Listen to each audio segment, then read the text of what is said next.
Alors, antidopage, on a une commission antidopage. C'est obligatoire pour les Jeux des îles.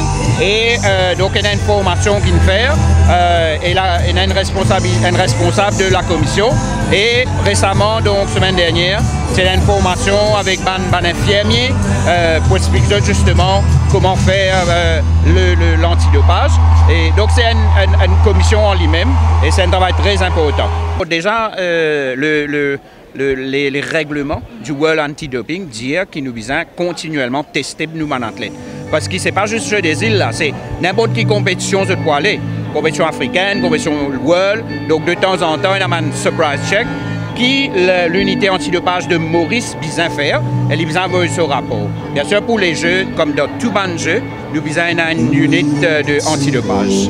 Alors, il y a des officiers du ministère, il y a les membres de la SMU, et puis comme je vous ai dit, dans le cadre des Jeux des îles, donc nous avons une commission sous la responsabilité de M. Gérard Requin qui s'occupe de antidopage pour les Jeux des îles.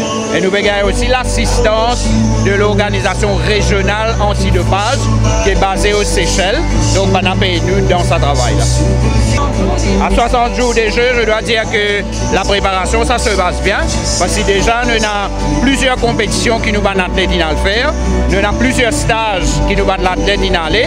Là, actuellement, nous avons l'équipe de filles volleyball qui est en Thaïlande, l'équipe de boxe qui est en Inde, l'équipe d'haltérophilie qui est la Chine. Nous avons un sparring partners de la Chine qui peut venir pour badminton, tennis de table. Nous avons l'équipe de lanceurs au niveau de l'athlétisme qui est en France. Donc, la préparation va bien et nous avons aussi l'équipe de football qui peut participer dans COSAFA très bientôt. Donc, tout ça, ça fait partie de la préparation des athlètes. Alors, oui, nous avons donné à chaque fédération par rapport aux Jeux des îles une caméra, une recording caméra. Le but dedans, c'est qu'ils recordent l'entraînement et que ils passent en revue et guetter après tout le monde tiré qu'ils ont fait pour corriger. Donc ça, c'est une nouveauté qui nous fait. Et puis, il y a pas mal d'aides comme les masseurs, les médecins, physio, les vitamines, les protéines. Donc, tout un arsenal de choses qui peuvent aider nos athlètes pour performer après. Les infrastructures, ça va très bien et d'ici la fin de mai, certaines stades qui nous peuvent rénover pour finir pareil. Et donc on a livraison de ces stades-là. Kodo, nous connaissons bien. D'ailleurs, nous finissons annoncer qu'il y a 2 épreuves à faire là-bas.